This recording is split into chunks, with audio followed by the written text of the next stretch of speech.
ओम शांति। 4 अगस्त की बाबा की मुरली। मीठे लाडले बच्चे, बाप आए हैं तुम्हारे लिए स्वर्ग की नई दुनिया स्थापन करने। इसलिए इस नरक से दिल न लगाओ, इनको भूलते जाओ। प्रश्न, रहम दिल बाप तुम बच्चों पर किस रूप से कौन सा रहम करते हैं? उत्तर, बाबा कहते हैं मैं बाप रूप से मीठी सैक्रीन बन तुम बच्चों को इतना प्यार देता हूँ जो दुनिया में दूसरा कोई भी दे न सके। मैं तुम्हें पवित्र प्यार की दुनिया का मालिक बना देता हूँ। टीचर बन तुम्हें ऐसी पढ़ाई पढ़ाता हूँ जो तुम बहिश्त की बीबी बन जाते हो। यह पढ़ाई है मनुष्य से देवता बनने की। यह ज्ञान रत्न तुम्हें विश्व का मालिक बना देते हैं। गीत, कौन है माता कौन है पिता। ओम शांति। बच्चों को ओम शांति का अर्थ तो समझाया जाता है। ओम का अर्थ है आई एम आत्मा। मैं आत्मा निराकार परमात्मा की संतान हूँ। शरीर का फादर वह है जिसने जन्म दिया है। उनको कहा जाता है शरीर को जन्म देने वाला फादर। और शिव बाबा है आत्माओं का बाप। वह तो है ही है। ढेर के ढेर करोड़ों आत्माएं अपनी निराकारी दुनिया में रहती हैं। वहाँ सदैव निर्विकारी ही हैं। विकारी तो परम धाम में रह न सके। पहले तो यह बात पक्की करनी पड़ेगी, मैं आत्मा, मेरा बाप परमात्मा। आत्मा के संबंधी सब भाई भाई हैं। इस शरीर के बाप को कहा जाता है लौकिक बाप। आत्मा के बाप को कहा जाता है पारलौकिक बाप, जो सभी का एक ही है। पुकारते भी है न, ओ गॉड फादर, ओ पतित पावन रहम दिल। यह आत्मा ने पुकारा बाप को। आत्मा इस शरीर के साथ दुखी है। फिर सतयुग में आत्मा को शरीर के साथ सुख है, इसलिए उसका नाम ही है सुखधाम स्वर्ग। यह है नरक। गाया भी जाता है न, दुख में सिमरन सब करे। याद करते हैं पतित पावन को, समझते हैं पतित पावन बाप ऊपर परम धाम में रहता है। गंगा को पतित पावनी नहीं कहेंगे।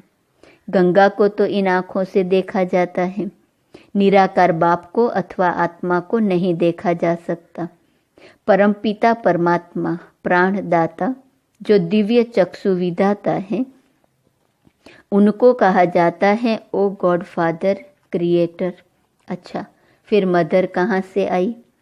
मदर बिगर बाप सृष्टि की रचना कैसे रचे? मदर तो जरूर चाहिए न। गॉड फादर मनुष्य सृष्टि का रचयिता, वह है सबका बाप। फादर हैं तो मदर भी जरूर होंगी। बाप आकर समझाते हैं मैं हूँ ही निराकार। मैं जब आऊँ, शादी करूँ, तब बच्चे होंगे। परंतु शादी तो करनी नहीं है। बच्चे पैदा करने हैं शादी बिगर। बच्चों को मैं एडॉप्ट करता हूँ। समझो कोई को स्त्री नहीं है, चाहते हैं कि अपनी मिल्कत किसको देकर जाऊं। फिर धर्म के बच्चे बनाते हैं, एडॉप्ट करते हैं, तो माँ बाप दोनों ठहरे न। तो बेहद का बाप कहते हैं कि मैं भी फादर हूँ, मैं कैसे रचूं? समझ की बात है न। बाप खुद आकर समझाते हैं मुझे शरीर तो चाहिए न, तो इनका आधार लेता हूँ। तुम कहते हो हम ईश्वर की संतान हैं। ईश्वर की संतान तो सब हैं, परंतु इस समय बाप सन्मुख आया हुआ है। तुम बच्चों को गोद में लेते हैं। तुम समझते हो हम बाबा के बच्चे बने हैं। बाप हैं स्वर्ग का रचयिता। स्वर्ग का मालिक बनाने के लिए राजयोग सिखलाते हैं। खुद बैठ बताते हैं मैं निराकार गॉड फादर हूँ। निराकार को मनुष्य सृष्टि का रचयिता कैसे कह सकते? तो बच्चों को एडॉप्ट कर उन्हों को ही बैठ समझाते हैं कि मैं शिव निराकार हूँ, तुम भी निराकार आत्माएं हो। तुम गर्भ जल में आते हो, मैं गर्भ जल में नहीं आता हूँ। तुम्हारे लिए है आधा कल्प गर्भ महल, आधा कल्प है गर्भ जेल, क्योंकि आधा कल्प माया रावण पाप कराती है। सतयुग में माया होती नहीं जो पतित दुखी बनाए। मैं 21 जन्मों के लिए तुमको स्वर्ग का वर्षा देता हूँ। नई दुनिया स्वर्ग को कहा जाता है। मकान भी पुराना होता है तो पुराने को छोड़ नए में जाते हैं। यह भी पुरानी दुनिया है ना। वह है नई दुनिया, गोल्डन एज, पावन दुनिया। तो बाप कहते हैं, लाडले बच्चे, मैं तुम्हारे लिए स्वर्ग स्थापन कर रहा हूँ, तुम फिर नरक से दिल क्यों लगाते हो। अब नरक को भूल जाओ, मुझ बाप और स्वर्ग को याद करो, पुरानी दुनिया को भूलते जाओ। यह है बेहद का संन्यास। पुरानी देह सहित जो कुछ भी देखते हो उनका ममत्व छोड़ो। समझो हम सब कुछ ईश्वर को देते हैं। यह शरीर, धन, दौलत, बच्चे आदि सब खत्म हो जाने वाले हैं। यह वही महाभारी महाभारत लड़ाई है जिसके द्वारा मुक्ति, जीवन मुक्ति के गेट्स खुलने हैं। हरि का द्वार कहते हैं ना। हरि कहा जाता है श्री कृष्ण को, उनका द्वार है वैकुंठ। वैकुंठ के गेट बाप आकर खोलते हैं। वहाँ कोई पतित जा नहीं सकता, इसलिए पतित से पावन बनाते हैं, दुख से लिबरेट करते हैं। और कोई लिबरेट कर न सके। दुख हरता सुख करता बाप ही है। बाप कहते हैं, मैं तुमको राजयोग सिखाता हूँ, सदा के लिए सुख देने आया हूँ। मैं तुम्हारे लिए वैकुंठ हथेली पर लाया हूँ। तुम राजयोग सीख कर मनुष्य से देवता बनते हो। बुद्धि भी कहती है कि बरोबर समझ की बातें हैं। समझो यह पुरानी दुनिया है, फिर यह नई बनेंगी। सर्वशक्तिवान एक ही बाप है जो अपनी शक्ति से स्वर्ग का मालिक बनाते हैं। चाहते भी हैं एक राज्य हो, ऑलमाइटी अथॉरिटी राज्य हो। सो तो सतयुग त्रेता में अटल अखंड सुख शांति में देवी देवताओं की राजधानी थी। कोई विघ्न नहीं था। उनको अद्वैत राज्य कहा जाता है। दूसरा धर्म ही नहीं जो दुखी बने। अभी देखो, बल क्रिश्चियन एक ही धर्म के हैं तो भी उन्हों की आपस में बहुत लड़ाई होती है, क्योंकि माया का राज्य है। सतयुग में माया होती नहीं। अभी कहते हैं, ओ गॉड फादर रहम करो। बाप कहते हैं, रहम तो सब पर करूँगा। सब बच्चों को पापों से मुक्त करता हूँ, अर्थात पतित दुनिया से लिबरेट करता हूँ। तुम सब आत्माओं को ले जाता हूँ निराकारी दुनिया में। बाकी शरीर तो भस्म हो जाएंगे। नेचुरल कैलिमिटीज गाई हुई है। आसार भी देख रहे हो, फैमन पड़ना जरूर है। अब बाप कहते हैं, इस छीछी दुनिया से ममत्व तोड़ो। बेहद का बाप है सैक्रिन। कहते हैं, मैं जो तुमको प्यार करता हूँ ऐसा कोई कर न सके। अभी तुमको पवित्र दुनिया का मालिक बनाता हूँ। तुम राजाई के लिए पढ़ रहे हो, एम ऑब्जेक्ट बुद्धि में है। नया तो कोई समझ ना सके जब तक कि कोई बैठ उनको समझावे। 1 हफ्ता बैठ समझे कि मनुष्य से देवता बनना है। इसलिए बाप को जादूगर कहा जाता है। ज्ञान रत्नों से मनुष्य को देवता बनाता हूँ। उनको रत्नागर, सौदागर, मुसाफिर भी कहते हैं। तुमको आकर स्वर्ग की महारानी महाराजा बनाते हैं। मुसाफिर कितना हसीन है। तुम जो कोई काम के नहीं थे, अब तुमको पढ़ाकर बहिष्ठ की बीबी बनाता हूँ। तुम जानते हो हम सूर्यवंशी चंद्रवंशी बनने के लिए पढ़ रहे हैं। परमात्मा पढ़ाते हैं। तुम यहाँ क्या पढ़ते हो? तुम कहेंगे मनुष्य से देवता बनने के लिए पढ़ रहे हैं, क्योंकि यह आसुरी गुणों वाली मनुष्य सृष्टि विनाश होने वाली है। कहते भी हैं, मुझ निर्गुण हारे में कोई गुण नहीं। तो वही रहमदिल बाप बैठकर तुमको पढ़ाते हैं। सभी धर्मों वाले एक निराकार बाप को ही परमात्मा मानेंगे। मनुष्य बल गॉडफादर कहते हैं, परंतु जानते नहीं कि वह कौन है, कहाँ आते हैं। अभी तुम जानते हो वो पुरानी पतित दुनिया में आते हैं, क्योंकि पावन दुनिया स्थापन करते हैं। पुरानी दुनिया को नई दुनिया बनाते हैं। नई दुनिया में तो सुख ही सुख है। बाबा कहते हैं नई दुनिया स्थापन करने कल्प कल्प मुझे आना ही है। यह तो बुद्धि समझती है कि रात के बाद है दिन, फिर चक्र में कलयुग आता है।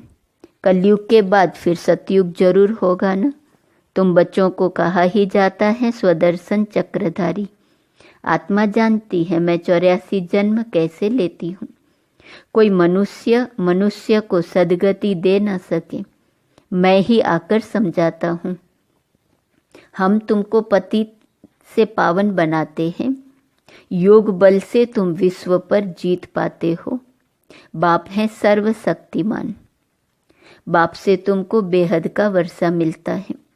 आकाश, पृथ्वी, सागर आदि सब तुम्हारा हो जाएगा। यहाँ तो देखो आकाश पर भी हद, पानी पर भी हद लगी है ना।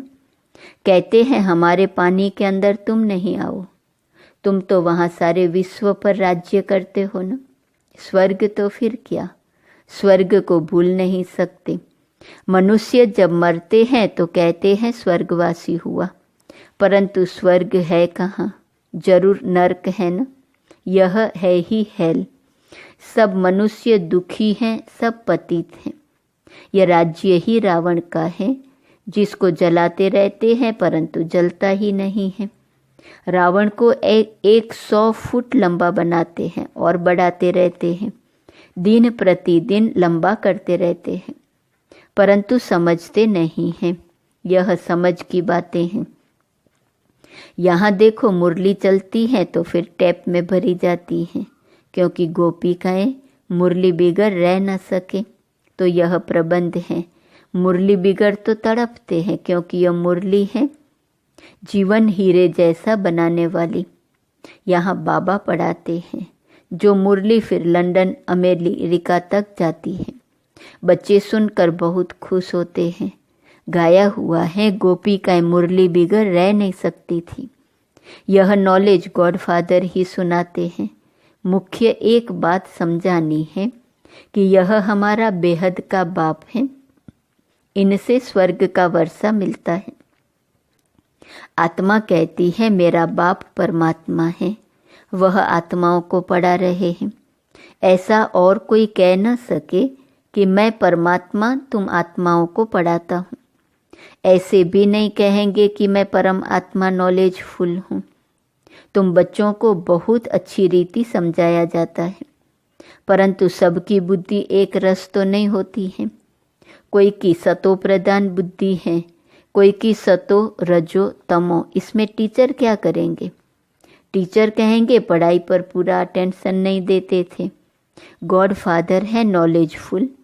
जैसे टीचर नॉलेजफुल है, स्टूडेंट को पढ़ाते हैं, आप समान बनाते हैं, वैसे इस सृष्टि चक्र की नॉलेज गॉड फादर के पास ही है और कोई नहीं जानते। बाप ही नॉलेज सिखलाए नॉलेजफुल बनाते हैं। बाप है नॉलेजफुल सबसे ऊंचा जिसका नाम है ऊंचा ठाव है। ब्रह्मा विष्णु शंकर सूक्ष्म वतनवासी है। 3rd ग्रेड में है मनुष्य। मनुष्यों में भी ग्रेड है। सतयुग में मनुष्यों की ग्रेड बड़ी ऊंची रहती है। तुम गोल्डन एज में जाते हो, आयरन एज खत्म हो जाएगा। गोल्डन एज है तो सिल्वर एज नहीं, कॉपर एज है तो आयरन एज नहीं। ये सब बातें बुद्धि में रखनी है, इसलिए चित्र बनवाए हैं। सतयुग में बहुत थोड़े मनुष्य होते हैं, कलयुग में तो ढेर के ढेर मनुष्य हैं। पूछते हैं बाबा विनाश कब होगा? विनाश तब होगा जब नाटक पूरा होगा, सब चले जाएंगे। बाबा है मुक्ति जीवन मुक्ति का गाइड, वह रहते हैं परम धाम में। तुम भी वहाँ के रहने वाले हो, यहाँ आए हो पाल्ट बजाने। बाप कहते हैं बच्चे तुम्हें माया पर जीत पानी है, इसमें हिंसा की कोई बात नहीं है। सतयुग में हिंसा होती नहीं, वहाँ है ही संपूर्ण निर्विकारी देवी देवताएं। अच्छा, मीठे मीठे सिकीलदे बच्चों प्रति माता पिता बाप दादा का याद, प्यार और गुड मॉर्निंग। रूहानी बाप की रूहानी बच्चों को नमस्ते। रूहानी बच्चों की रूहानी बाप को नमस्ते नमस्ते नमस्ते। धारणा के लिए मुख्य सार, पहली पॉइंट, बुद्धि से बेहद का संन्यास करना है। पुरानी देह सहित जो कुछ इन आँखों से दिखाई देता है उनसे ममत्व निकाल बाप और स्वर्ग को याद करना है।